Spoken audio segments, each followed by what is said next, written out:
Welcome to the next step. This is Lisa Vento Nielsen making a video to talk a little bit more about teaching and my passion for teaching, and lead that up into some more information about how you can apply my passion for teaching to your career and your next step.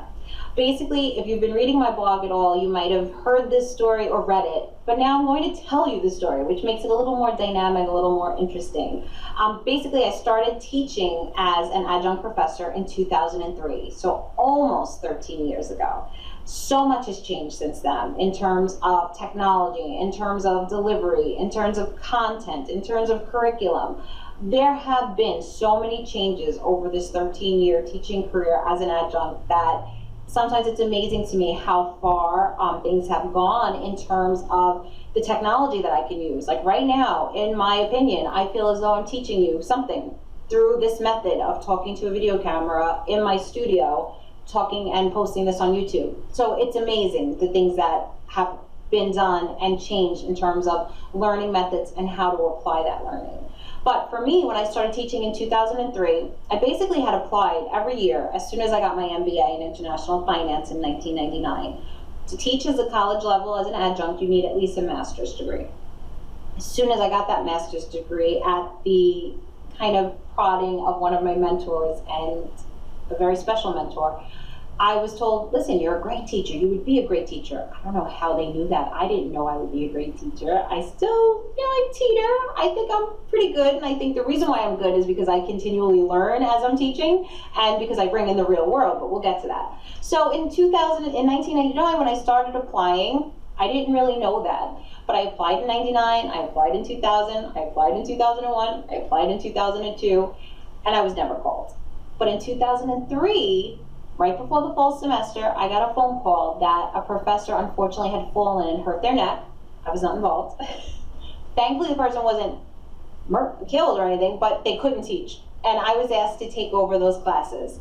The issue was that the classes were on Tuesdays and Thursdays mornings from 8 to 11, and I had a full-time career. I was working in New York City. So it became a, how do I do this? But I went to my management and I put in the request and I filled out some paperwork and I was given the ability to work from home. Ladies and gentlemen, this was before smartphones. This was before having the ability to run your business from your pocket existed.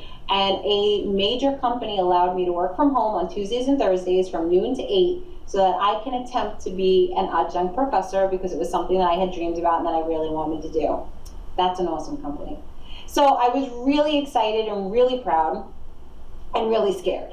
I had another great mentor who let me go in and check out the classroom and gave me training on how to use a chalkboard and chalk and write while watching the students and staying connected with them. I know this sounds archaic to most of us because we no longer use a chalkboard and chalk, but in 2003 we did.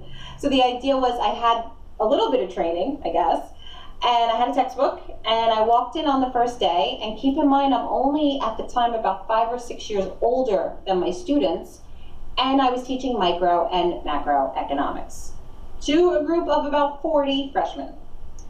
It was scary. It was also exhilarating, exciting, challenging. It was something that really opened my eyes to this ability to be able to communicate.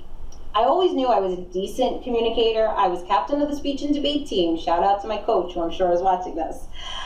I always knew I was a good public speaker, but I didn't know that I could convey thoughts such as supply and demand curves and tie that in with how these students could use that in their real life. And yes, I figured out a way. And being able to really build out this curriculum and this content to keep things exciting, interesting, and fresh, while at the same time teaching to the textbook.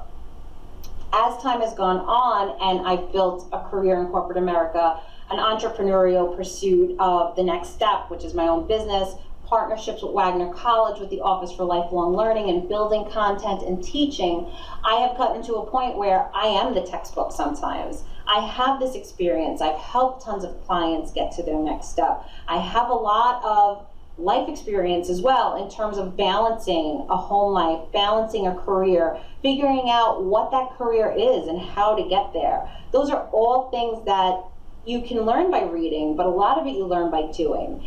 And having that knowledge and having that experience, in addition to having the ability to communicate it, is a huge part as to why I think my courses and my seminars are so powerful. And it's also a big part of why I hope to see you at some of them, so that you can learn how to take your next step. Or you could look at my website and my Order Now page and hire me on a one-on-one basis. But for only $99, you could be in person learning from me how to get to your next step. Happy hunting!